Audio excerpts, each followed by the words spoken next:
Maximilian was in the Second World War during his teens. He was captured by some men one morning while he was walking to school.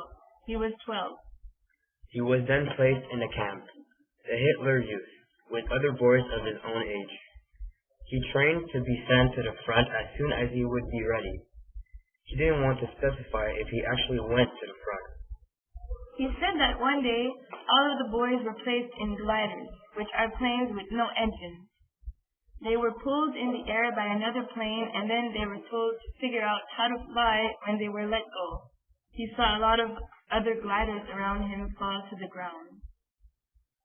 When friendship formed between the boys, and the general noticed, he would place all guys in the camp in a line. He would then ask one of them to kill his friend after handing him a gun. If he ever refused, he would ask the others to do the same. Mr. Wagner said that if he made any friends, he wouldn't be among us nowadays. After the war in 1945, he was captured by some Russian soldiers and became a prisoner of war. He stayed there for 2 years and had to come home after contracting a terrible disease. When the Germans were captured, they were transported by trains into Russia. Germans there were treated far from well. They had the hardest conditions. They were expected to rebuild the country for being the cause of its destruction. They were divided into groups from the quality of their individual work. The food they had was directly related to their work. The less they worked, the less food they would have. 2 years after he was captured, he was freed and moved to Canada at age 20. He then met his future wife. Maximilian Wagner has 2 children in this present state, one of them being Catherine's mother. Although the atrocity he witnessed and lived, he is still alive today, but is still shocked by the events that happened to him. He is 80 years old.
My opinion of the life lived by Mr. Wagner is hard to judge, because at a young age he was forced to join a group that had every power on him. If he didn't accept, he would have been either sent to a concentration camp being accused of being a traitor towards the state, or he would have put his family under great danger and trouble. I think he did a wise choice of following what his country forced him to do, as the results are that he is still alive today. Sadly, this had to come with some severe consequences, such as bad memories of his teenage years.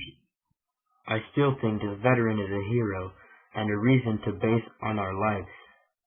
This man went through the unthinkable and the hardest moments anyone can think of. He served for slavery and accepted what he was forced to deal with. He made a tremendous effort to stay alive, and it resulted in making a family and still accomplish what he always wanted in life: freedom and peace. Maximilian Wagner needs to be treated as a hero under my beliefs.